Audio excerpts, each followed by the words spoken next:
Bueno, entonces, buenas noches, vamos a comenzar. Entonces, yo les envío unos archivos, entre los cuales hay uno que me interesa proponerles como una breve, pero brevísimo repaso de un documento que me parece necesario revisitar, que que está en el trabajo de pensamiento del radicalismo de la biblioteca del Ateneo, Claves del Bicentenario, y que es el manifiesto de nacimiento de la Unión Cívica Radical, ¿no? Ayer dijimos 2 de julio de 1891. Recuerden que el contexto es que Roca lo convoca a Mitre un poco para destruir esa unión cívica que se le está oponiendo, y Mitre va a la convocatoria. A su vez, también Roca tiene la amenaza de Roque Sáenz Peña, que es desarmada con finalmente la candidatura de su padre, Luis Sáenz Peña. Pero me interesa sobre todo que nos centremos ahora por un rato en el Partido Radical, ¿no? ¿Cómo se constituye el radicalismo? Sobre todo a partir de lo que hablamos ayer y de qué manera nosotros podemos inscribir una clase histórica con una documentación, digamos. De ayer bordeamos los conceptos, ¿no? Así que yo voy a leer lo más rápido que pueda este manifiesto, que de alguna manera es el origen. Dice el manifiesto: la Unión Cívica no se había formado alrededor de ninguna personalidad determinada, ni se proponía como objetivo de sus ideales y de su programa la exaltación de un hombre al mando. Ella debía destruir el funesto sistema de opresión oficial, buscando el restablecimiento de las instituciones, la honradez gubernativa, la libertad del sufragio y el respeto a la autonomía de los municipios y de las provincias. Las personalidades eminentes de su seno debían inclinarse ante ese programa y prestarle acatamiento. Y este programa y la impersonalidad de la institución era y es la verdadera aspiración nacional, lo que constituye su fuerza incontrastable. No lo entendieron así los que a toda costa querían proclamar la candidatura del general Mitre, y cuando se extendieron los trabajos políticos a las provincias después de la Revolución de Julio, procuraron obstinadamente restaurar dentro de la Unión Cívica el antiguo partido que aquel acaudillara, con cuyo propósito formaban organizaciones especiales, anunciaron su separación si no se proclamaba esta candidatura, y llegaron hasta a oponerse a la Convención del Rosario, que sí, como todos lo reconocen, representa un progreso en nuestras costumbres políticas, fue debida al esfuerzo y miras nacionales a los verdaderos cívicos. Y es respondiendo a estas tendencias que ha guardado una actitud pasiva y hasta de complicidad, a veces en presencia de los vejámenes que se inferían a nuestros correligionarios en las provincias. La combinación Mitre, Irigoyen, hago una aclaración, Irigoyen con I latina, este es Bernardo de Irigoyen, proclamada por la Convención del Rosario, simbolizaba la función de los partidos tradicionales y la predilección de los pueblos de la República por estos hombres de Estado, y la expresión genuina de haberse compulsado lealmente la opinión nacional. La designación de los candidatos era muy satisfactoria. Triunfase el programa regenerador aclamado en los mitines del 1 de septiembre y del 13 de abril. Lo que interesa a la República no era precisamente la elevación de los candidatos designados, sino el cambio de régimen en política, en finanzas y en administración. Lo que el país entero reclamaba y sigue reclamando son gobiernos responsables, honrados y garantías constitucionales, tanto en el orden nacional como en todas las provincias. La combinación Mitre-Irigoyen, por las cualidades personales de los candidatos y por las fuerzas sanas de opinión que los llevaban al poder, satisfacía las exigencias nacionales y prometía un gobierno de reacción contra los abusos del pasado, sin pactos desdorosos con los directores del antiguo régimen. Esa era la genuina significación de la fórmula del Rosario. Se afirma también que fuera del acuerdo no quedarían a la Unión Cívica más soluciones que la guerra o la abstención, imponiéndose entonces la política de transacciones que salva con la paz los principios, la moral administrativa y las libertades públicas. La Unión Cívica no ha, des, no ha desplegado bandera de guerra, su programa es de paz. Si el poder pretende impedir a sangre y fuego que el pueblo ejercite sus derechos, no será este el culpable de los sucesos que sobrevengan, ni tampoco la alianza con aquel se armoniza, perdón, ni tampoco la alianza con aquel se armoniza con los deberes cívicos que impone la República a los ciudadanos. Jamás se suprimirían los abusos de un mal gobierno si por razón de ellos se afirmara el poder, ni se comprenden las esperanzas de una reacción administrativa, económica y política, robusteciendo a los autores de la ruina general y de la opresión en que gimen las provincias. La Unión Cívica quiere y busca la paz, pero a este título no debe exigírsele la servidumbre, sino la tranquilidad que resulta de la armonía del orden con la libertad que asegura los derechos y las garantías del ciudadano. Esta paz no se afianza fortificando gobiernos opresores, ni es digno esperarla como una gracia. Es necesario merecerla, conquistarla a fuerza de sacrificios y conservarla con altivez republicana. La Unión Cívica se propuso también, entre sus patrióticas iniciativas, el despertamiento de la vida civil, de la vida cívica nacional, adormecida durante un decenio. Habían transcurrido muchos años de calma, de paz inalterable, salvo algunos hechos sangrientos aislados producidos por intrigas de palacio. El pueblo se había alejado de los comicios, porque en vez del santuario de la soberanía, encontraba allí las vergonzosas celadas del fraude o las criminales descargas de la fuerza pública. No había lucha, estaba admirablemente suprimida en todas partes por la acción del gobierno y por la abstención cívica del partido opositor. Y así, en cualquier punto de la República por donde se pretendiera votar, allí caía la acción del poder en apoyo del principio de autoridad para sofocar las agitaciones democráticas. Así se aseguraba la paz para los gobernantes y la ausencia del control en la administración pública, se afianzó el despotismo político y ha podido administrar impunemente sin probidad. Con este régimen, con esta paz y con semejantes conquistas, la República, al organizarse la Unión Cívica, sentía las primeras angustias de la terrible crisis que la ha conducido al borde del abismo, a la opresión interior y a la vergüenza ante la Europa, a la pobreza dentro de sus fronteras y a la falencia internacional. Este fue el fruto de la supresión de la lucha, de la paz sin libertad, de la muerte del civismo. La Unión Cívica lanzó un grito de guerra contra estos factores de nuestro envilecimiento, proclamando que el ejercicio de nuestros derechos políticos es el primer deber de un ciudadano y que la lucha democrática es la primera causa del engrandecimiento de los pueblos.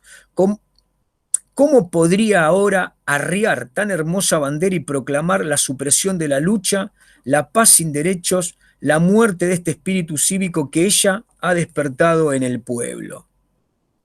Firman, este es un fragmento, ¿no? Firman Leandro Nealem, presidente, Joaquín Castellanos, Abel Pardo, Carlos Estrada, Marcelo Torcuato de Alvear, Adolfo Mujica, Remigio Lupo, secretarios. Bien, este es el primer documento, diría yo, de la Unión Cívica Radical, ¿no? Después de este momento se convierte en Unión Cívica Radical. ¿Qué le sacan a esto? Ahora, dichas las palabras de los... Lo primero que le saco es que Irigoyen fue para otro lado. O sea, con su personalismo total va a contramano de lo que decía esta acta. Perfecto, me parece una gran conclusión. Lo que dice acá es que la Unión Cívica nace no para fortalecer el personalismo. Bien, unos años después vamos a ver que la Unión Cívica Radical es un unanimismo personalista. Eso es una buena idea. Muy bien, Alexis. ¿Qué más? Bueno, también recorre todo el tiempo como este eje de criticar lo que es, bueno, el fraude o siempre marcando como este respeto a lo institucional y como marcando que eso es la base, ¿no? Y sobre todo Alem, ¿no? ¿Lo firma, me dijiste? Alem es el presidente. Alem es el presidente Claro. de esta comisión. ¿Qué dice esta comisión? Dice, la Unión Cívica tuvo una parte. ¿Se acuerdan que los líderes de la Unión Cívica al principio eran Mitre y Alem? Los dos, pero había un conjunto de hombres, ¿no? Ahora, yo les dije que Mitre era el presidente de los cívicos, que eran los liberales. Cuando se une esta Unión Cívica, los cívicos siguen a Mitre, trabajan por su candidatura. Entonces, ¿qué es lo que hace Roca? Lo llama a Mitre y le dice, ¿vos querés ser presidente? Esa es una forma de romper esa unión. Finalmente Roca logra su cometido, porque lo que esta, perdón, no me sale la palabra, lo que esta, tiene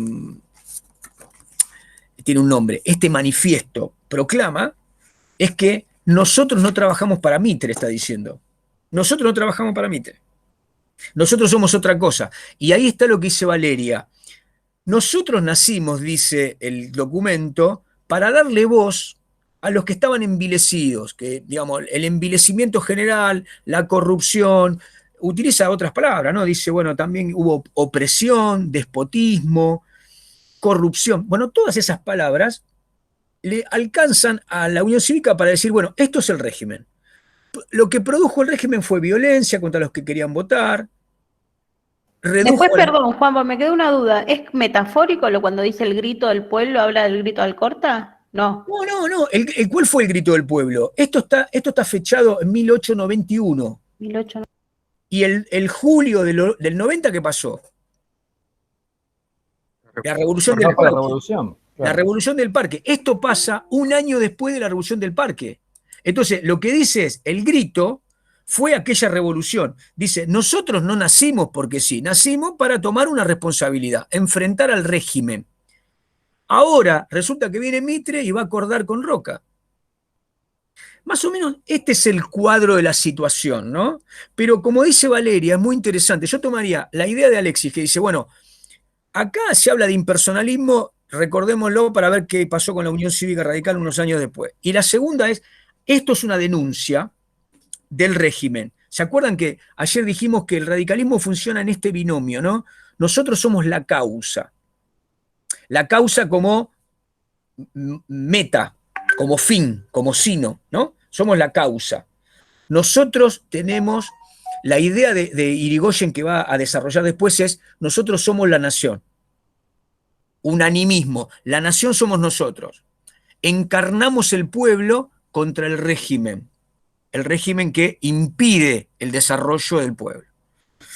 Pero ahí entra todo, porque ellos hablan de la Constitución, hablan de la legalidad, hablan de la probidad, ¿no? De la probidad. Es que, perdón, digo esto y ya... No, decito lo que quieras, De alguna manera, porque ellos, como esta reconfiguración social o el reparar socialmente todo esto que denuncian, también siento yo, la verdad es que la primera vez que leo este fragmento, pero como que primero hacen una cierta denuncia y después plasman cómo lo repararían, dejando ciertas bases como del radicalismo, ¿no? Como esto de la institución, la democracia, el respeto por esto del individualismo, como que condenan el personificar el poder, ¿no? La palabra sería en política, ¿se acuerdan que hablamos del personalismo, ¿no? Mitrismo, roquismo, rosismo, en fin. Entonces digo, ellos aparecen ahí como una fuerza que no está, digamos, que no se armó para un hombre. Ahí están diciendo bastante. Lo que vos decías, Valeria, recién era el tema de la reparación social es muy importante. Porque ahí, sobre todo los radicales después van a decir que ellos entienden la república desde un marco mayor que la legalidad. A ver, para decirlo claro, si yo quiero entender a los radicales como los que construyeron la idea de una república formal, la república formal sería un continente legal que te permite expresarte y elegir, pero no el desarrollo de una democracia participativa, una democracia que te permita desarrollarte. Entonces, el radicalismo habla de la reparación social como una constitución republicana que repara socialmente, que está constituida por el cuerpo de la nación. Una cosa muy interesante que dice acá, fíjense que en el manifiesto dice, la Unión Cívica no nació para la guerra, pero si nos amenazan y nos provocan, vamos a ir a la guerra. Acá, este manifiesto lo que está diciendo es, ustedes se arreglaron con Mitre, nosotros vamos a seguir cerca de las armas. Entonces, acá lo que quiero es que le quede claro esta idea, porque pasó tanto tiempo que uno, para oler algo de alemismo, digamos, uno cuando habla con los radicales viejos, hablan de Alem todavía los tipos, ¿no? Alem era un típico político callejero, plebeyo, que podemos decir que era por historia rosista, después federal, y después recién autonomista. Y finalmente el tipo se convirtió en esto que fue la Unión Cívica, pero que enfrentaba al poder, ¿cómo decirlo? Al poder de la élite roquista desde un lugar más cercano de la calle. Para decirlo claro, los contemporáneos decían que era realmente lo que hoy llamaríamos un militante cabal, es decir, un tipo con una barba muy larga, un tipo muy extravagante y con mucho carisma, que estaba todo el tiempo de plano a la calle, buscando la tarima para el discurso, para la convocatoria y para ir a la guerra. Es decir, cuando digo la guerra, para en todo caso, organizar la revolución. Entonces, ahí tenemos un marco como para empezar a pensar esto de que el radicalismo tiene como una marca de origen en la cual se registran un inicio revolucionario. ¿Dónde está ese inicio revolucionario? En Alem. Alem es el que se enfrenta al roquismo, Alem es sobre todo el que se enfrenta a la corrupción. ¿Vieron que él dice, somos la vergüenza de la Europa? ¿Qué está diciendo ahí? Hace 3 años, 89, 90 y 91, no podemos pagar la deuda, estamos en todos los diarios del mundo, nos empobrecimos, ¿no? Y está diciendo la crisis a la que llevó Juárez Selman, ¿no? Bueno, frente a esto, ¿qué denuncia? Denuncia a Mitre, denuncia, digamos, a un sector claramente distinguido del cuerpo. O sea que esa unión cívica unida por Mitre y Alem dura 2 años, año y medio. Bien, entonces ahí tenemos el radicalismo. Creo que podemos dejarlo por acá. No dice muchas cosas más esto. Yo todavía no lo traería a Irigoyen. Irigoyen es por ahora un hombre de la segunda o tercera línea de la Unión Cívica Radical, digamos, ¿no? El líder indiscutido hasta que se suicida es Salem, hasta 1896. Perdóname, Juan. Profe, yo también quería una pregunta. Todas las que quieran. No, es que cuando, digamos, como para terminar esta historia o como para resumirla o como sacar una conclusión, creo que lo que siento es que en realidad la Unión Cívica Radical tiene, ¿cómo te diría?, valores o metas que van por encima, o sea, por encima de las leyes y por encima de las instituciones. Es como que apelan a un ideal que está por encima de ese tipo de trabas. O sea, respeto la ley, pero en tanto y en cuanto la ley no signifique un retroceso para la causa nacional. Respeto las instituciones en tanto y en cuanto no se conviertan en una cueva de piratas. O sea, viste que recién justamente Valeria decía que como que marcan el respeto a las instituciones y a la ley. Sí, pero como que tienen un valor por encima, no sé si llamarlo de la causa popular, de la causa nacional o algo, que me parece que los bueno, pará, por encima. en ese punto, Alexis, parate ahí. ¿Qué dirían los demás? ¿Cuál es la razón de fondo que le daría ¿por qué razón el radicalismo podría ser indicado como un partido que rompe históricamente con ese régimen y que inicia la historia de la causa popular? ¿En dónde radica? En el documento que yo leí, que ustedes escucharon, si lo llevan al aula y le preguntan a los estudiantes, ¿qué esperan que los estudiantes respondan? ¿Dónde están las palabras mágicas ahí?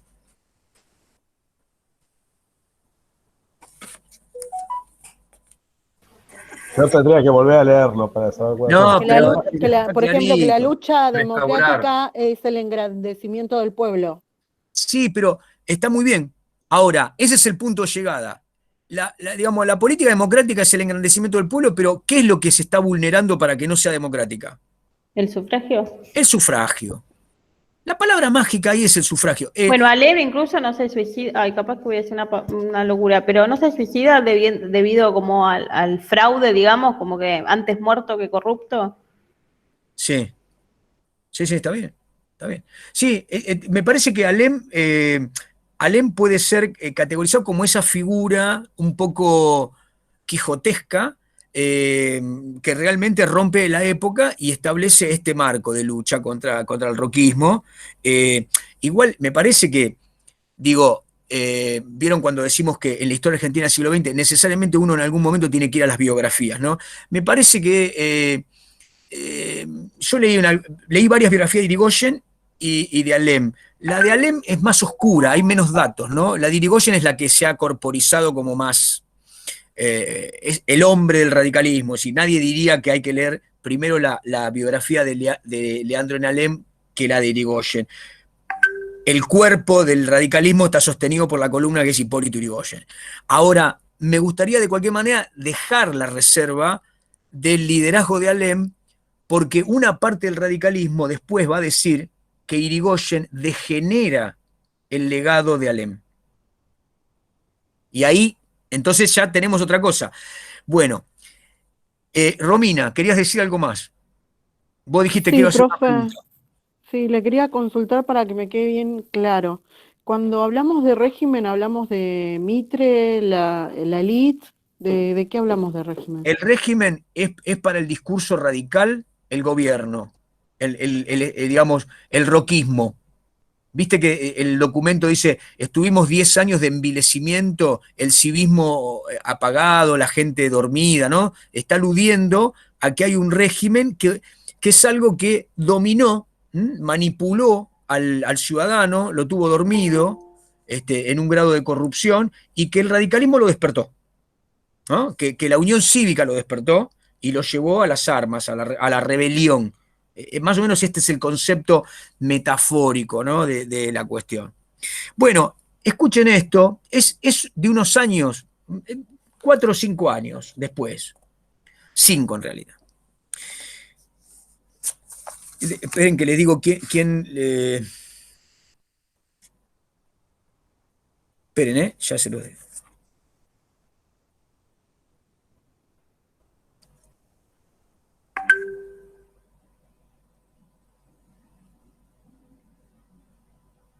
Bien, les voy a leer uno anterior.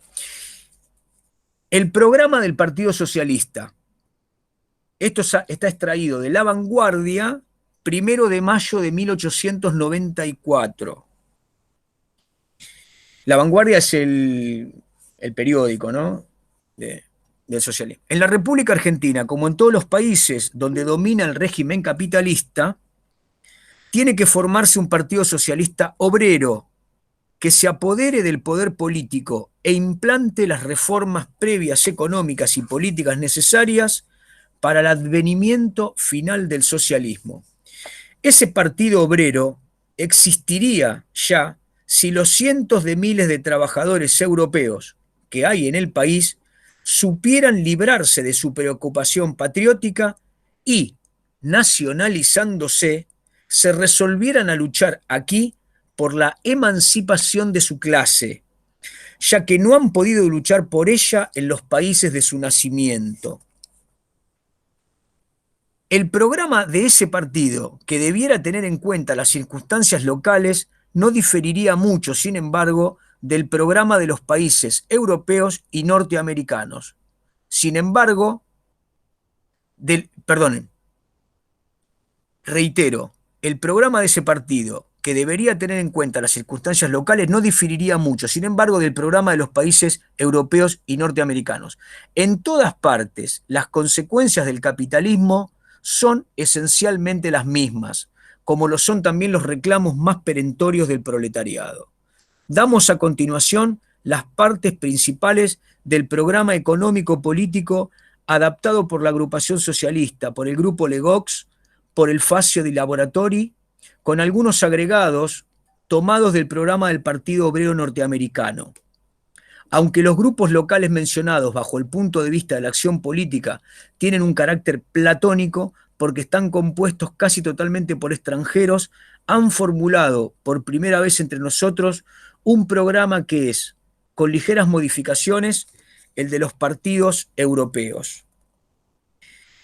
Parte política: legislación directa por el pueblo, derecho de iniciativa y de referéndum para la creación de leyes, derecho de revocar a los elegidos cuando no desempeñan su cargo a satisfacción de los electores, supresión de la presidencia y de la vicepresidencia de la República, supresión del Senado, creación de una comisión ejecutiva cuyos miembros sean elegidos y puedan ser removidos en cualquier momento por la Cámara de Diputados, único cuerpo legislador, adopción por las provincias y las municipalidades de reformas idénticas en su organización, representación de las minorías, naturalización de los extranjeros, justicia gratuita, jurado para toda clase de delitos, abolición de la pena de muerte, supresión del ejército permanente y armamento general del pueblo, separación de la Iglesia y el Estado, gobierno propio de las comunas, parte económica y social,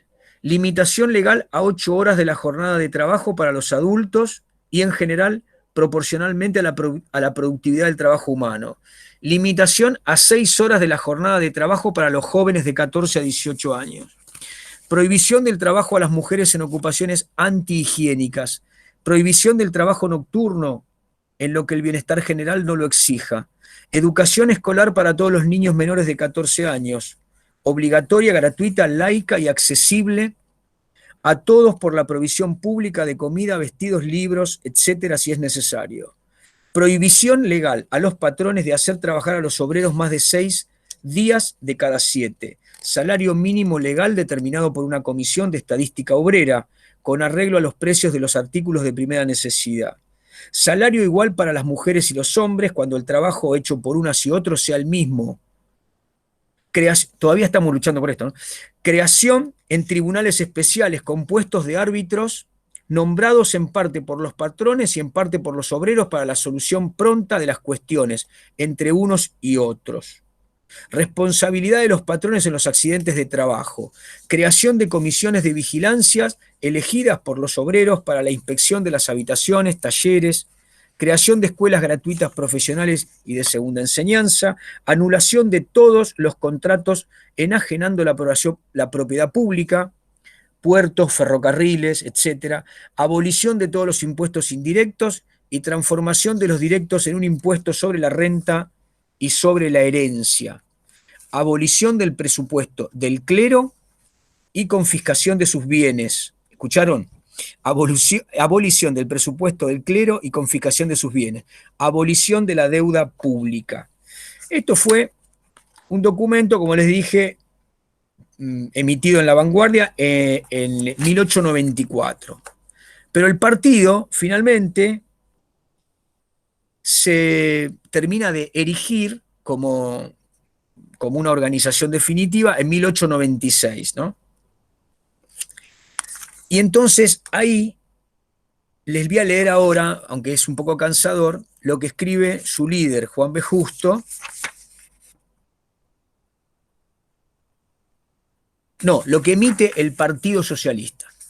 El 28 y 29 de junio del 96, el Partido Socialista de la Argentina declara sus principios y dice: el Partido Socialista, representado por sus delegados, reunido en Congreso, afirma que la clase trabajadora es oprimida y explotada por la clase capitalista gobernante, que esta, dueña como es de los medios de producción y disponiendo de todas las fuerzas del Estado para defender sus privilegios, se apropia la mayor parte de lo que producen los trabajadores y les deja solo lo que necesitan para seguir viviendo en la producción.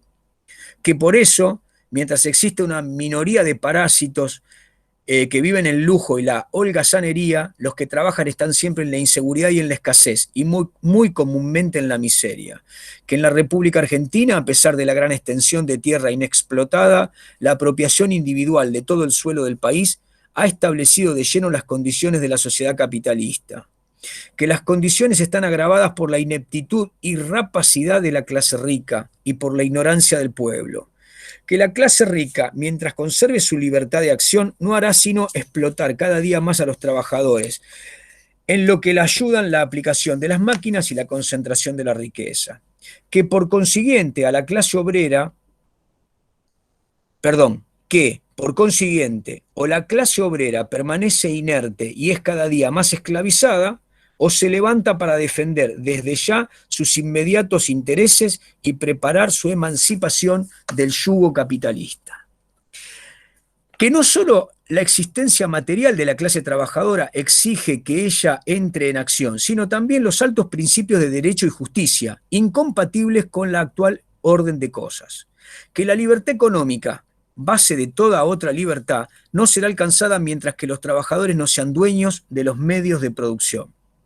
Que la evolución económica determina la formación de organismos de producción y de cambio cada vez más grandes, en que grandes masas de trabajadores se habitúan a la división del trabajo y la cooperación, que así, al mismo tiempo que se aleja para los trabajadores toda posibilidad de propiedad privada de sus medios de trabajo, se forman los elementos materiales y las ideas necesarias para sustituir al régimen capitalista con una sociedad en que la propiedad de los medios de producción sea colectiva o social, en que cada uno sea dueño del producto de su trabajo, y a la anarquía económica y al bajo egoísmo de la actualidad sucedan una organización científica de la producción y una elevada moral social.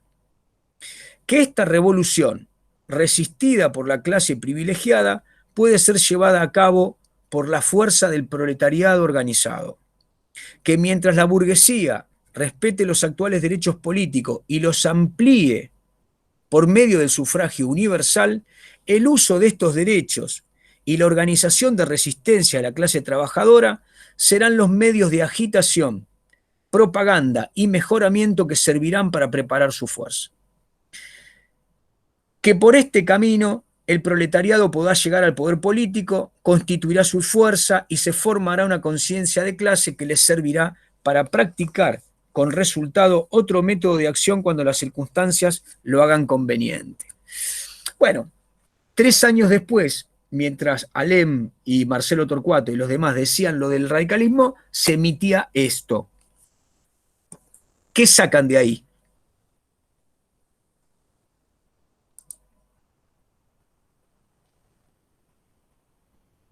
Cristian Gómez.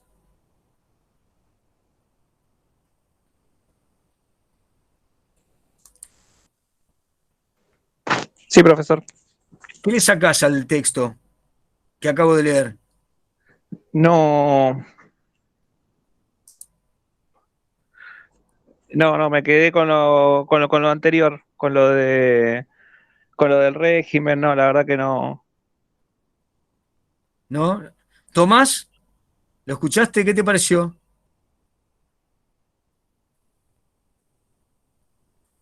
¿Yo, profesor? Sí, señor. Arias, ¿cómo te va? Bien, por suerte todo bien. No, que las ideas que propone están bárbaras, de ahí a la práctica es otra historia.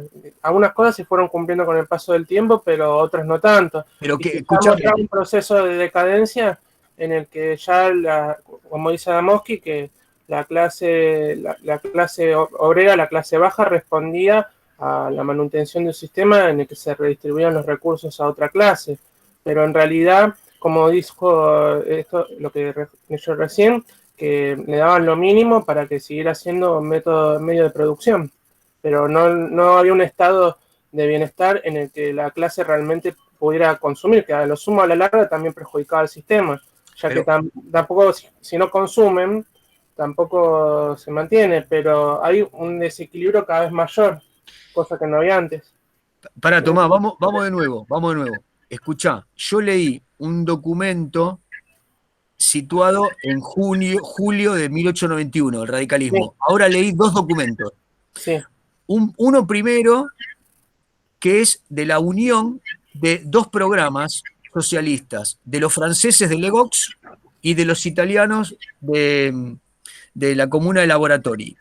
Y ahora leí lo que proclama el Partido Socialista en el año 1896. Sí. Muy bien. Eso es justo lo que buscaba romper la clase que denominaba la gente decente, de la unificación de las clases bajas y de las ideas anarquistas y socialistas en dichas clases. Vos también, pero acá estamos hablando de la fundación del Partido Socialista. ¿Qué le sacaste? ¿Alguna idea que te parece que habría que aportar sobre el documento?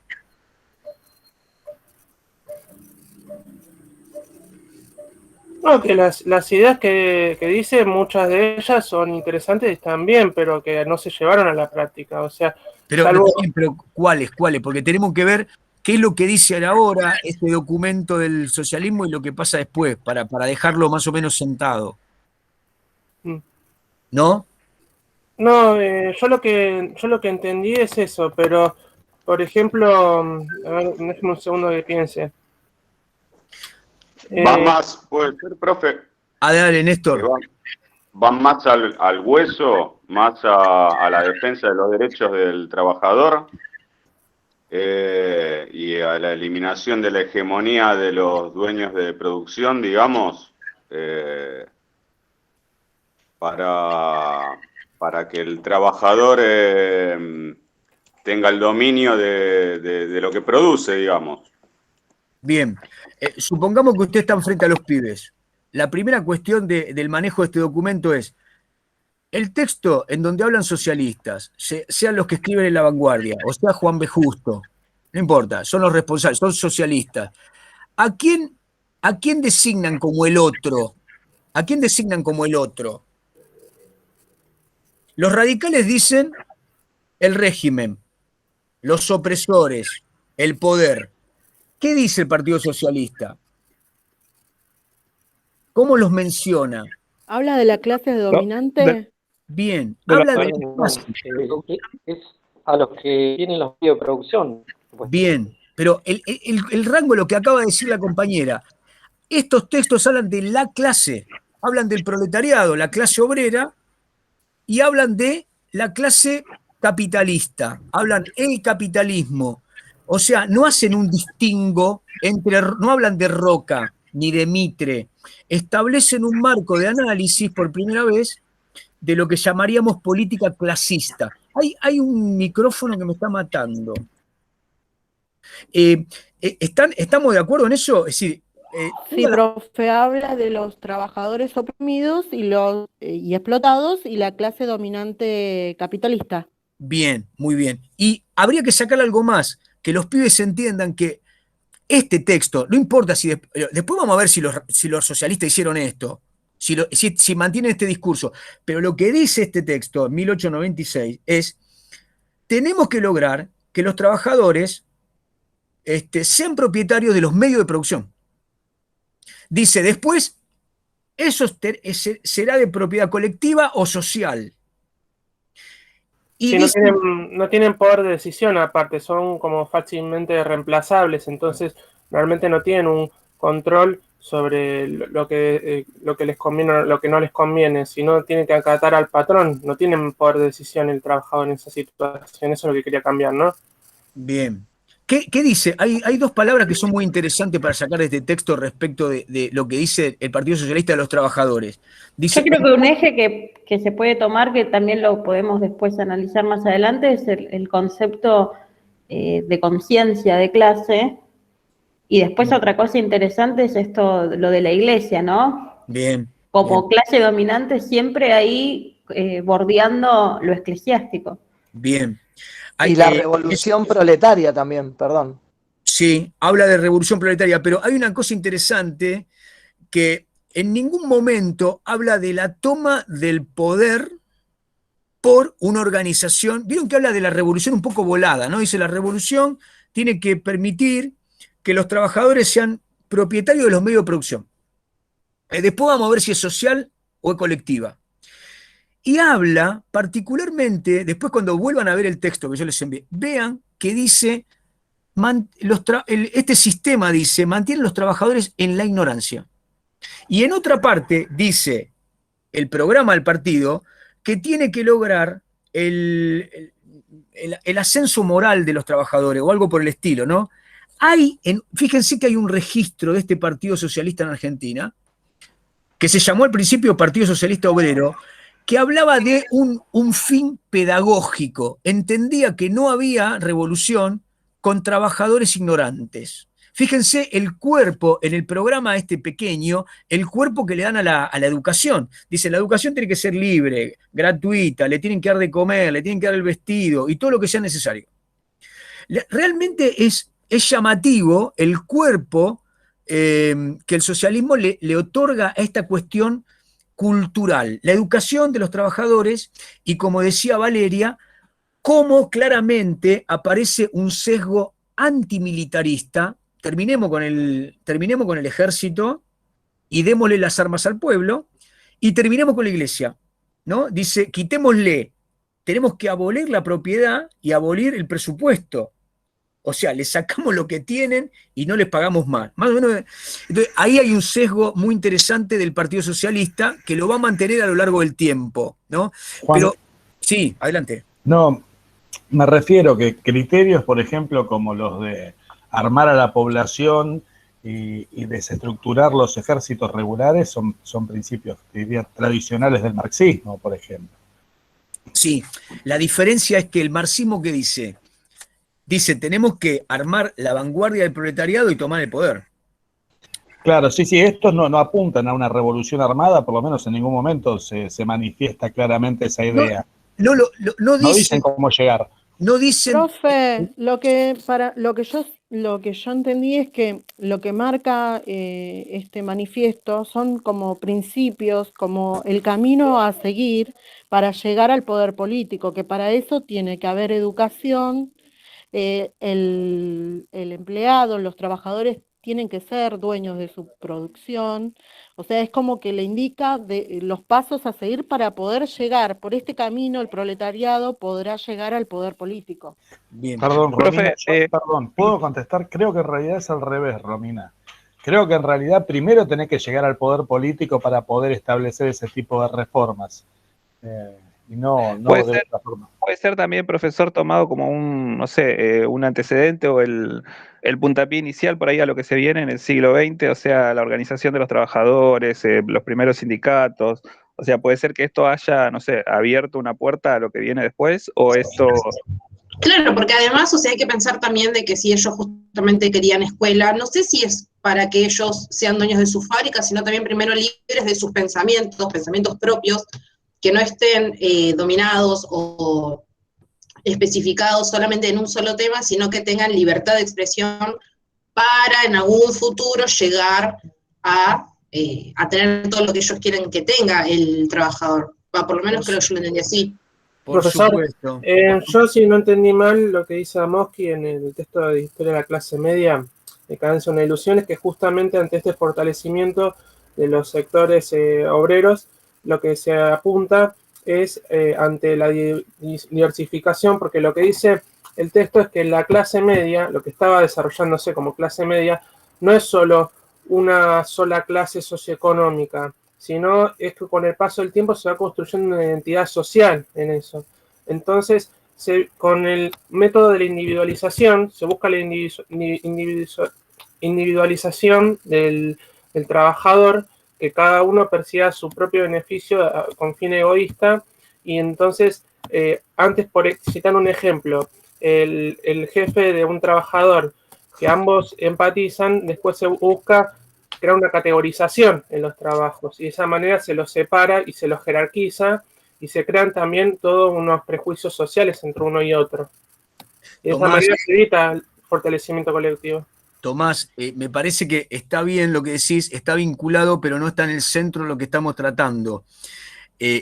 Vamos a retomar un poquito lo que decía recién, que preguntaba Cristian Gómez. A ver, escuchen, nosotros estamos viendo este armado, por ahí no lo miramos con precisión. Estamos acá, miren, Luis Sáenz Peña ha sido elegido, la Unión Cívica, se ha separado, la Unión Cívica Radical tiene sus orígenes, liderazgo alemista, hasta su deceso, se suicida. en 1896. El suicidio de Alem ocurre en el mismo año que acabo de leer este manifiesto de nacimiento del Partido Socialista. ¿Ven? Partido Socialista. Ahora, fijémonos más abajo. ¿Qué está pasando en la sociedad? Desde 1860 hay sociedades de socorros mutuos. En 1857 se fundó la primera sociedad que podemos considerar el origen de un sindicato. Fueron los tipógrafos, ¿no? Entonces, era el inicio del inicio. Ahora, en este periodo que va de los años 70 al 90, se forma el Club Borgwars. ¿Qué es el Club Borgwars? Bueno, es la primera agrupación de alemanes que llegan con Marx en el bolso. Traen a Marx, el ingeniero más importante era Lallemand, y estaba el padre de la mujer de Justo, ¿no? Estaba Juan B. Justo, obviamente, estaba Dickmann, estaba Repetto, había una cantidad de hombres que eran médicos, algunos abogados, algunos eran pequeños burgueses, tenían alguna propiedad, y entonces forman un club. Ese club tiene como fundamento la difusión de las ideas marxistas. Ahora, escuchen un poquito, yo no les quiero complicar la vida, pero se las tengo que complicar un poco, no me queda más remedio. Acá necesariamente le tenemos que sacar mucha punta al lápiz.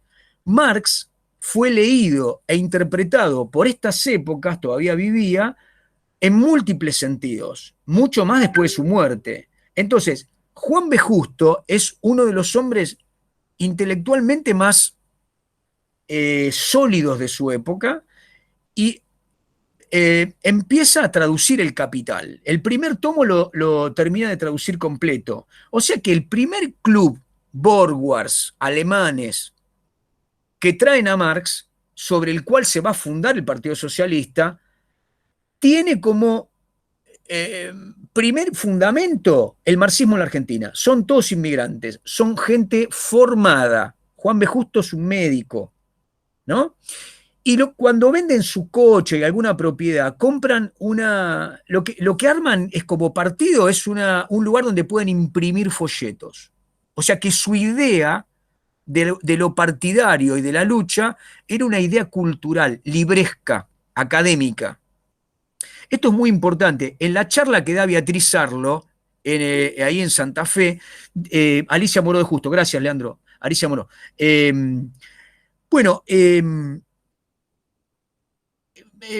Lo que Beatriz Sarlo dice es, ojo con Juan B. Justo. Ahora, ¿quién es Juan B. Justo? ¿Y quiénes son los compañeros de Juan B. Justo? Por ejemplo, José Ingenieros, ¿no? Para decirles algo, Manuel Ugarte, del Valle Berlucea, por ahora son todos nombres de calle, pero es importante pensarlos como verdaderos intelectuales de una época distinta, extraña. ¿Qué estaban introduciendo? ¿Hacen el Hotel Inmigrante? ¿Cómo? ¿Hacen el Hotel Inmigrante, Juan B. Justo, o no? No te entendí la primera parte. ¿Hacen el Hotel Inmigrante estos socialistas, no? No. ¿Lo construyen, decís vos? Sí, no, sí. No, desconozco. Si están en eso, lo desconozco. Me parece que Perdóname, aprovecho la interrupción para tirarte una idea que me queda de todo esto. Estos socialistas que venían a representar a la clase obrera, al menos en un principio parecen manifestar un cierto desprecio por la clase obrera. O sea, una clase obrera a la que hay que instruir totalmente, a la que hay que formar, a la que hay que elevar. O sea, más o menos es como que los están agarrando y los están formando con barro, como Dios. Escuchen, ahora, el problema es que lo estamos pensando desde el siglo XXI. La clase trabajadora que se encontraba estos socialistas eran, a ver, para decirlo en términos sarmientinos, eran bárbaros. Es decir, a ver, para que ustedes entiendan, si la ley de educación común es de mediados de los 80 y esto es 10 años después, está claro que todos los hombres que trabajaban, 8 de cada 10 eran analfabetos. Los que venían con un grado de formación, porque venían de Europa con esa formación, o los que tenían acceso a algún tipo de formación, eran la minoría. Por lo tanto, cuando pensamos en el sistema republicano y en el sistema democrático, también tenemos que pensar esa época desde un lugar distinto, donde los que decían que el sistema educativo tenía que expandirse, lo que estaban diciendo era, había que hacer una revolución para liberar, emancipar a los trabajadores en el sentido de poder elegir. Entonces, Perdón, profe, es interesante esto lo de la línea de educación porque es algo como que parece que siempre ronda en todos los periodos, pero con distintos fines. No sé, pienso en un Rivadavia pensando en la educación para que tengan después poder para consumir, ¿no? Por decirlo. Y ahora pienso con lo que decía Ariel del hotel, me quedé pensando que no sé dónde lo leí, que como se tenían que ir muchas horas para que hagan la limpieza y demás en los hoteles, esas horas en la calle de ocio, digamos, invitaba a la lectura del periódico.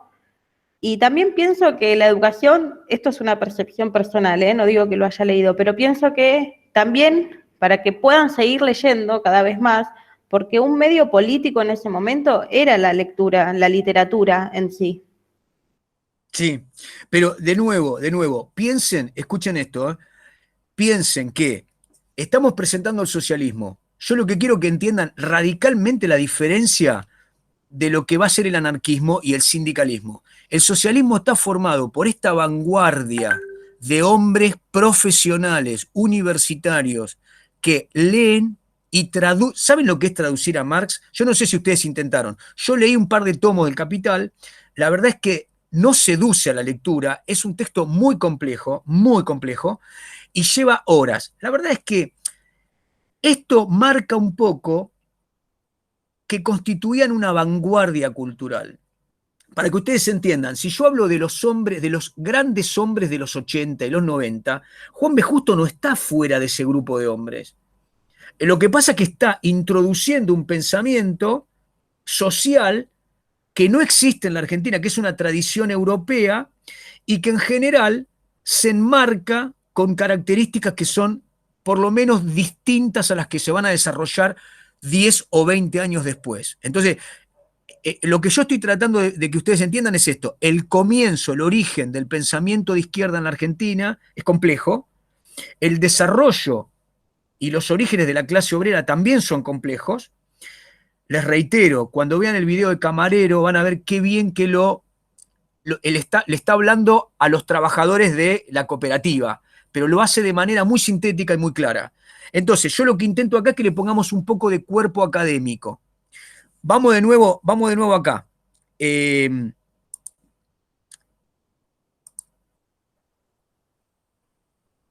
Bueno, yo les estaba diciendo recién, estamos acá, en el Club Borguas, 1890, ¿no?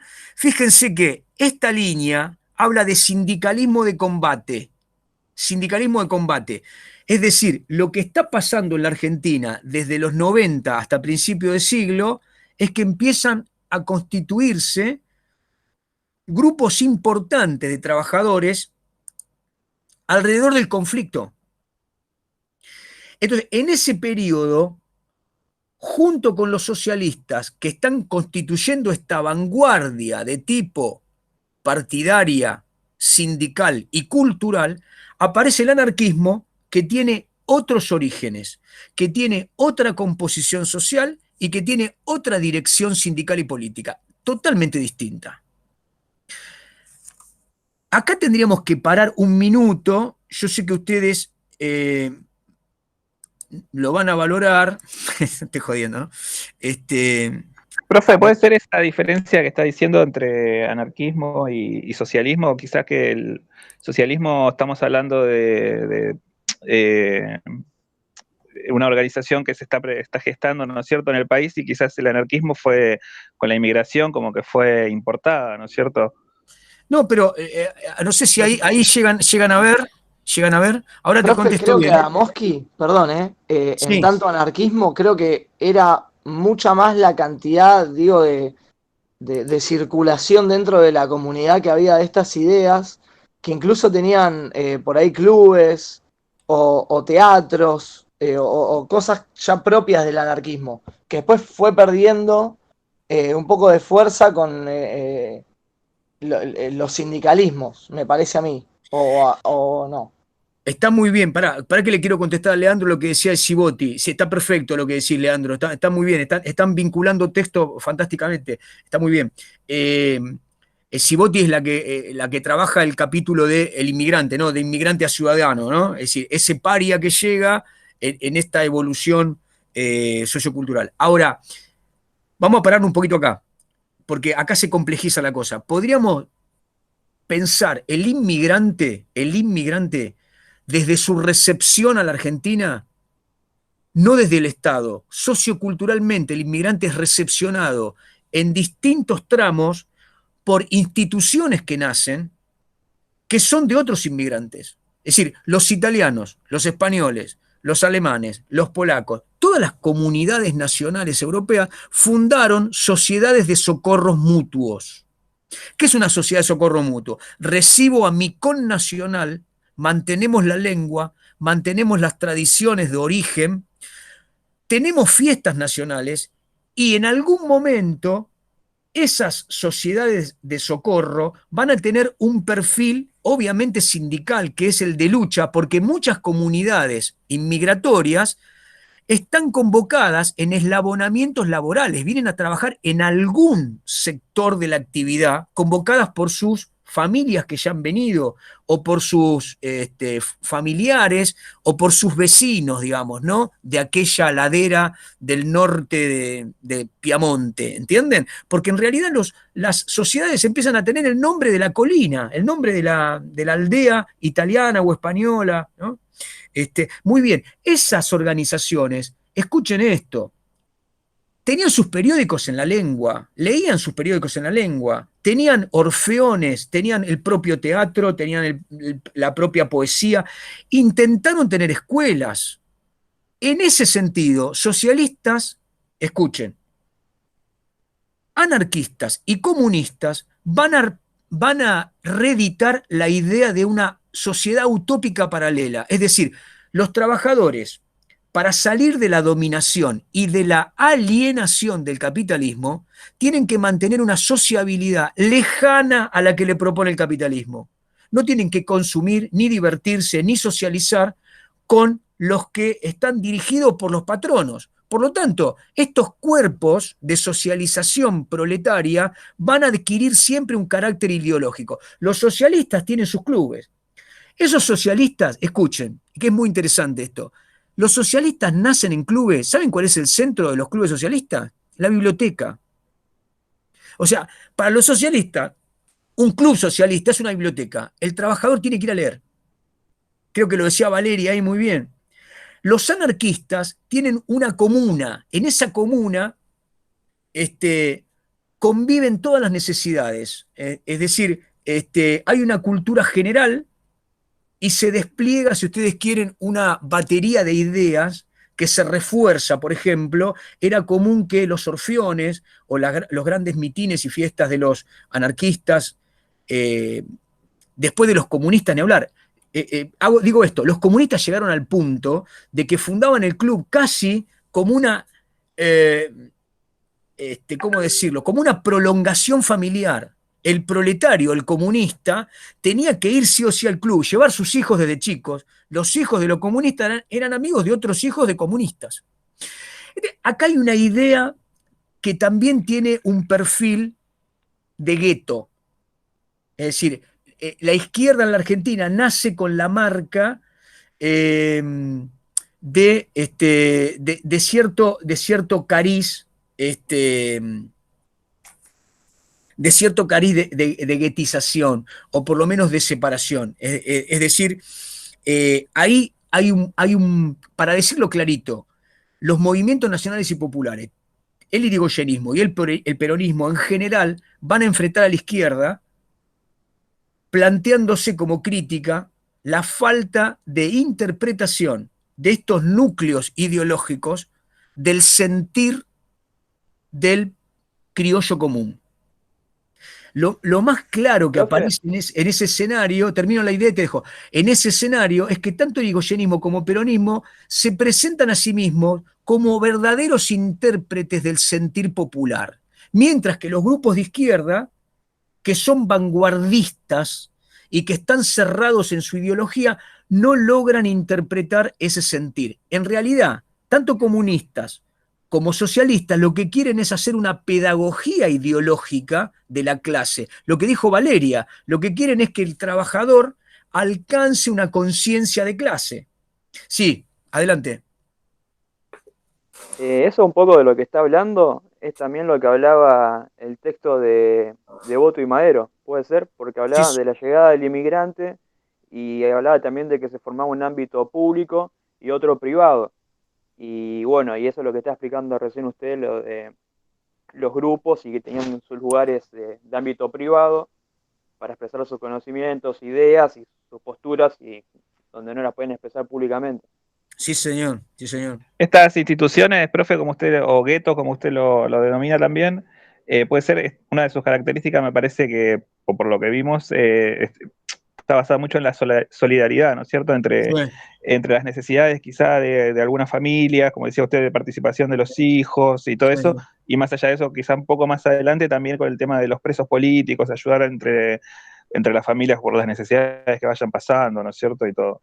Sí, Y, señor. profe, sumo a lo que decíamos antes y lo que decía Cristian, que después hay como un intento de desarticular todo este tipo de uniones, o de, como por ejemplo cuando empiezan a sacar los planes de vivienda, para tratar de sacar a los inmigrantes de, por ejemplo, el conventillo, que ahí eran de donde por ahí se gestaban nuevas ideas o nuevas cuestiones que iban en contra de el Estado, digamos, o la administración estatal en ese momento.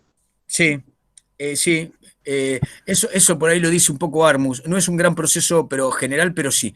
Bueno, escuchen, los tengo que llevar a un lugar que, como dije, vamos a sacar punta al lápiz. Yo todos los años presento esto como, bueno, estudiemos la familia de la izquierda en la Argentina, ¿no? La familia de la derecha la hemos presentado, después la vamos a profundizar. Pero, ¿cómo nace la familia de la izquierda? Entonces, no tengo más remedio que vayamos a un esquemita, es este que les estoy presentando. Entonces, si vemos el marco extranjero, el marco europeo, ¿no? Fíjense, uno podría decir que hubo un socialismo utópico, ¿no? Un primer socialismo, es decir, Saint-Simon, Owen, Fourier, es ese primer socialismo que leían, por ejemplo, Sarmiento, llegó a leer algo de Echeverría, en realidad tenía una primer reacción contra el capitalismo de mediados de siglo en Europa. Ahora, lo que nos interesa a nosotros es que a partir de mediados de siglo XIX, claramente, en Europa aparece el anarquismo con un cuerpo definido. El primer gran teórico del anarquismo es Proudhon. Y el socialismo científico, digamos Marx y Engels, ¿no? Entonces, entre Proudhon y Marx y Engels se desarrolla el primer debate de la primera internacional. La primera internacional socialista, ¿no? En los años 60, en Europa, lo que hace es convocar a todos los trabajadores del mundo, es decir, proletarios del mundo unidos. Entonces, ¿qué debate se da al interior? El debate que se da entre Proudhon y Marx, que es maravilloso, ¿no? Miserias de la filosofía, los textos de Proudhon, hacen un primer diagnóstico del capitalismo y uno podría decir que en el caso de Proudhon se desarrolla la idea básica de lo que podríamos llamar el pensamiento anarquista antiorganizacionista, digamos, ¿no? Acá tenemos que apelar a algo que se desconoce, porque en general esto no existe en nuestra sociedad, pero es una idea muy potente a fines del siglo XIX. Para el anarquismo, la idea fundamental nace de una idea libertaria. Disculpen por la palabra, yo sé que muchos de ustedes ahora están convulsionando, pero piensan en los libertarios actuales, pero digo, ¿qué era un libertario? Stirner, que era uno de ellos, entiende que la opresión está constituida por el Estado. La opresión, la dominación contra todo lo que podemos considerar centro del humanismo, la constituye el poder político concentrado. Ese es el Estado.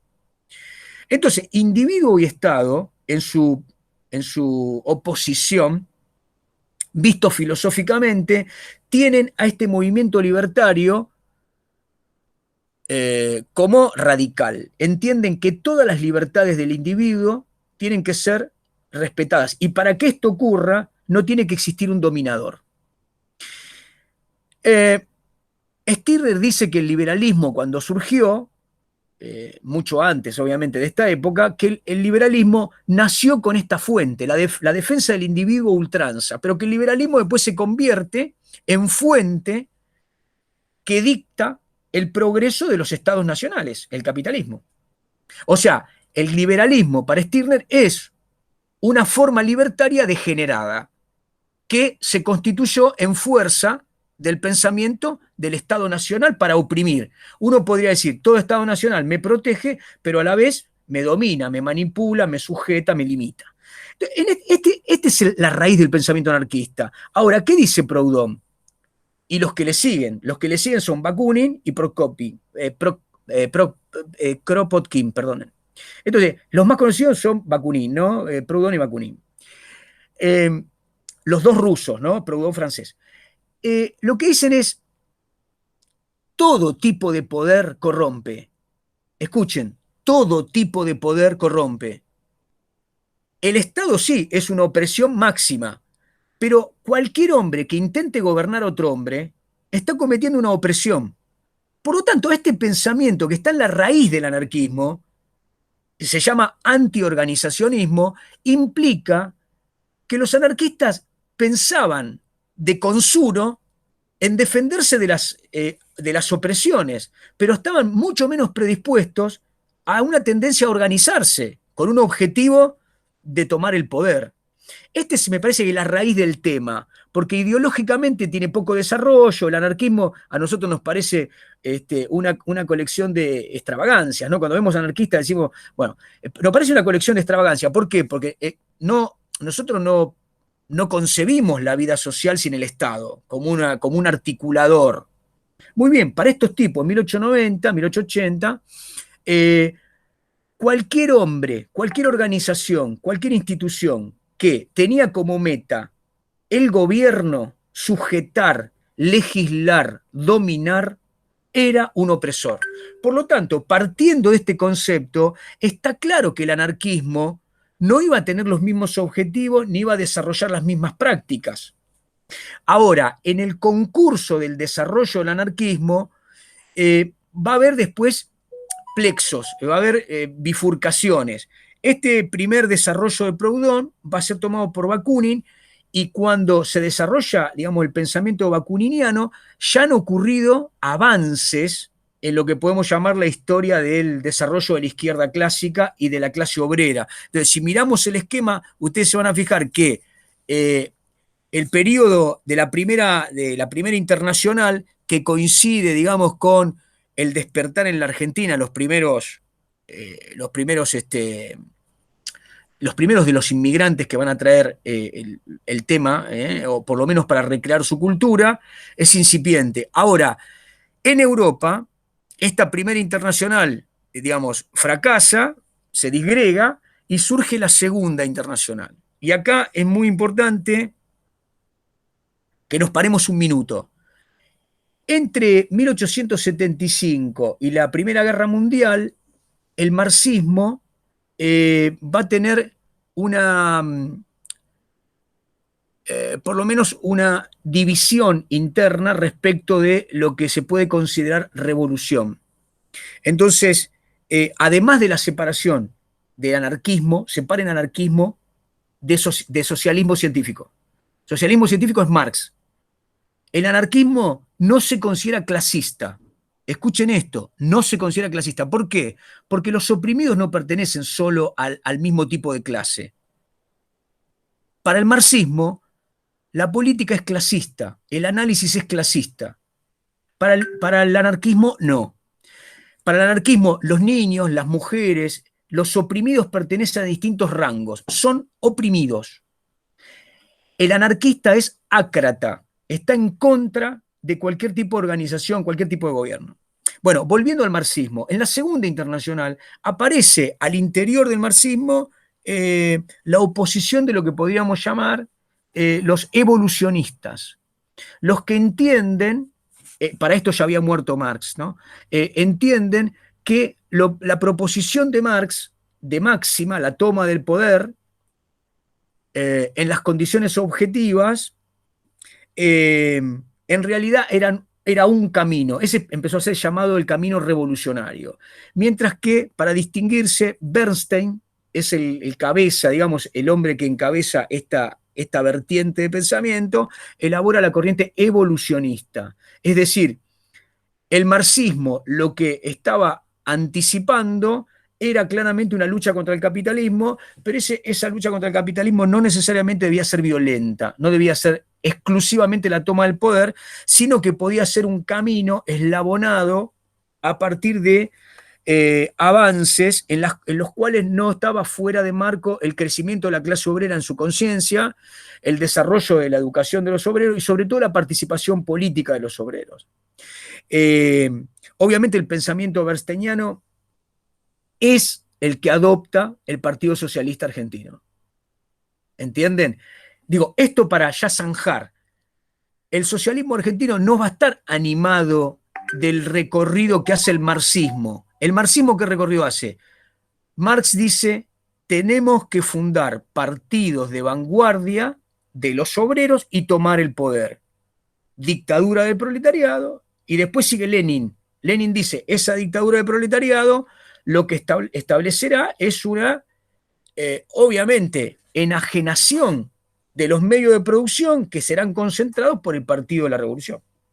Entonces, la expropiación masiva implicaba un cambio social profundo. Bien, frente a esta línea que podemos llamar revolucionaria, es decir, Kautsky, Rosa Luxemburgo, Lenin, después Stalin, ya tenemos la Revolución Rusa, 1917. Paremos ahí. Mientras tanto, frente a esto, avanzaban los anarquistas con el pensamiento que ya había mutado, escuchen, había mutado de la línea antiorganizacionista a una línea organizacionista. ¿Cómo sería esto? Para Bakunin era necesario entender que la lucha contra el capitalismo tenía que permitir colectivos de lucha. Esos colectivos de lucha implicaban la búsqueda de una alianza, llamémosle, que empezó a ser llamada anarcocomunismo. ¿Esto por qué es importante? Sobre todo porque en muchos países que tenían anarquistas, en el caso de Argentina es uno de los países que tiene mucha composición anarquista en la formación de los sindicatos y de la clase obrera, es importante porque ahí hubo una gran lucha entre los hombres del anarquismo que en la Argentina pensaban que no tenían que unirse a otros en los sindicatos. Los sindicatos tenían que ser puramente anarquistas. Entonces desechaban la unión con los socialistas, desechaban la unión con los sindicalistas, y los que después predican la posibilidad de la organización sindical aceptando el ingreso de los sindicalistas y de los socialistas. Yo sé que esto es un despelote, pero fue así.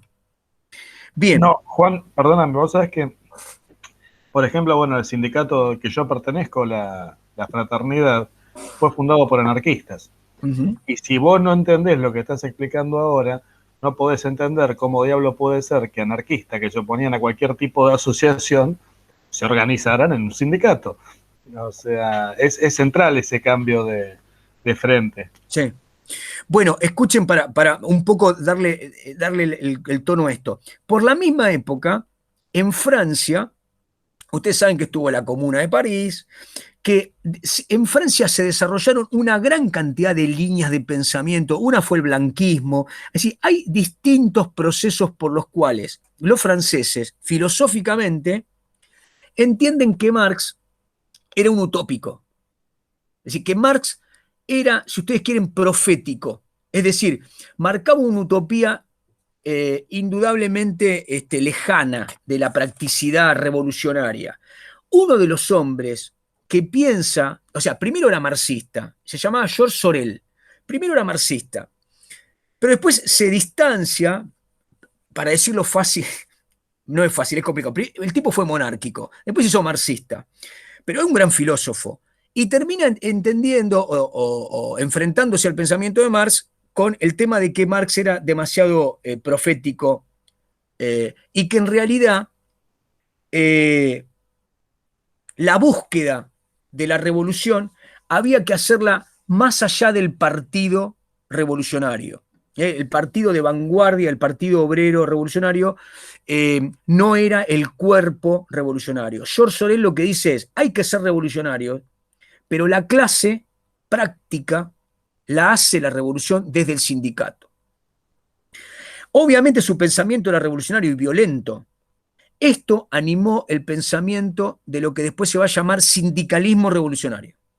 En la Argentina hubo sindicalistas revolucionarios, hubo anarquistas, organizacionistas y antiorganizacionistas, hubo socialistas que no eran marxistas, eran evolucionistas. Hablaban de Marx, pero en realidad lo entendían desde el punto de vista de Bernstein, es decir, desde un plano evolucionista. A ver, lo digo más o menos fácil. El pensamiento es justo cómo va a ir derivando. En la Argentina es imposible llevar a cabo una revolución tal como en Europa. Somos un país atlántico, tenemos obviamente un enclave productor de materia prima, la clase obrera es débil y tenemos una clase muy débil también en la zona rural, con lo cual este país tiene poca potencia en el desarrollo obrero. ¿Qué dice Juan B. Justo? La Argentina es uno de los países que junto a Australia, Canadá, Nueva Zelanda, tiene que lograr un socialismo de base parlamentario. Es decir, ese socialismo de base parlamentaria tenía que lograrse a partir de una evolución. Muchos trabajadores que se nacionalicen, vieron que lo dice el documento, ¿no? Que los trabajadores se nacionalicen, los extranjeros se nacionalizan, votan, logran escaños, muchos escaños, cambian las leyes, cambian los horizontes de cambio de los trabajadores. Más o menos esto, después lo vamos a ir puliendo, pero más o menos esto es lo que traduce Juan B. Justo a lo largo de su desarrollo. Por esta razón, el Partido Socialista va a estar siempre fracturado. Muchos sectores del Partido Socialista se van a ir por izquierda. Paremos un poquito ahí. Entonces, los socialistas, con este pensamiento, igual fundaron sindicatos, pero fundaron también un partido político, sindicatos y un partido. Los anarquistas fundaron gremio, porque obviamente no tenían partidos políticos, porque lo que fundaban eran comunas, no tenían una organización política. Eran parte de los sindicatos y eran parte de comunas.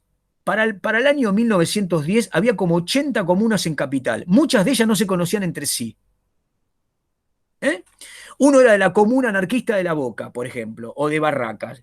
Y esas comunas no actuaban solidariamente. Actuaban por ahí solidariamente los trabajadores que actuaban al interior del sindicato, tal, que era dirigido por anarquistas. O después, si estaban integrados en la central, porque el anarquismo logra por primera vez que muchos sindicatos o federaciones se agrupen en una central. Este es un logro anarquista. La FORA, Federación Obrera Regional Argentina. Ese es un hito. Entonces, ahí, cuando ustedes miren el esquema, van a ver que tenemos un hito. Es apenas se comienza el siglo XX, ya tenemos una primer central gremial. Los anarquistas son poderosos. También son poderosos, ¿por qué? Porque tal como dice Sorel, el combate debe ser violento. Por lo tanto, los anarquistas entienden que la vía de lucha es la huelga general y la acción directa. Huelga general y acción directa. Es decir, explosivos, atentados y huelga. Huelga general, ¿qué significa? Abandonar los sectores de lucha, tomar la vía pública y ensayar un avance público. Esto es lo que el Estado Nacional, a partir de fines de los 90, no comprende. El Estado Nacional no está preparado para enfrentar esa nueva exclamación popular, trabajador. Entonces, ¿qué surge en el Parlamento por los años, fines de los 90? Radicales, socialistas y el propio Estado Nacional, donde había modernistas, roquistas, pelegrinistas, rochistas, lo nombro a propósito, mitristas, todos coincidían en que este fenómeno era algo extraordinario. Le llamaban maximalistas, le llamaban agitadores, entendían que esto era una violencia desmesurada que había venido de Europa y que de ninguna manera estaba explicada por la situación social. De cualquier forma, este despiole que se arma en la Argentina los últimos años de los 90, los primeros años del siglo XX, va a ser llamado la cuestión social. ¿Quiénes la animan violentamente? Los anarquistas. ¿Qué hacen mientras tanto los socialistas? Fundan el partido y lo primero que hacen cuando fundan el partido es una lista de candidatos para participar en las elecciones. Los socialistas participan en las elecciones antes de la reforma que llevó a cabo Joaquín B. González con Roca. Es decir, los socialistas nacen creyendo que la representación política era un camino. Sin embargo, en la misma época, los radicales hacían revoluciones porque entendían que el régimen era fraudulento. ¿Me siguen, no? Bien, se pone complicado. Lo que pasa es que tenemos que seguir en una línea la formación de la clase obrera que se da en dos planos, en el plano sindical y en el plano político. En el plano político es muy importante el accionar de los socialistas y en el plano sindical es muy importante el accionar de los anarquistas. En los años que estamos hablando, 1890, 1900 y pico, hasta por lo menos hasta 1910, esas son las fuerzas fundamentales. Muy bien, tomo aire, preguntas. Bien, 2 minutos y terminamos. Y con esto me parece que, escuchen, cuando ustedes hablan de la primera internacional, estamos claros que estamos hablando del incipiente anarquismo proudhoniano y del incipiente marxismo marciano, si quieren. Vamos a llamar marxismo marciano para dejar marxismo-leninismo al comunismo de la lengua más expandida, ¿no? La segunda internacional es la que se va a convertir con el paso del siglo XX en la socialdemocracia. Cuando ustedes escuchan hablar del Partido Socialista francés, el Partido Socialista italiano, el Partido Socialista alemán, ¿qué son esas formaciones partidarias que aún existen? El Partido Socialista español también. Son formaciones partidarias que, uno, creen que el trabajador tiene que ser educado, que tiene que participar en elecciones, que tiene que participar en partidos políticos, que tiene que tener una conciencia civil y que fundamentalmente tiene que apoyar la democracia.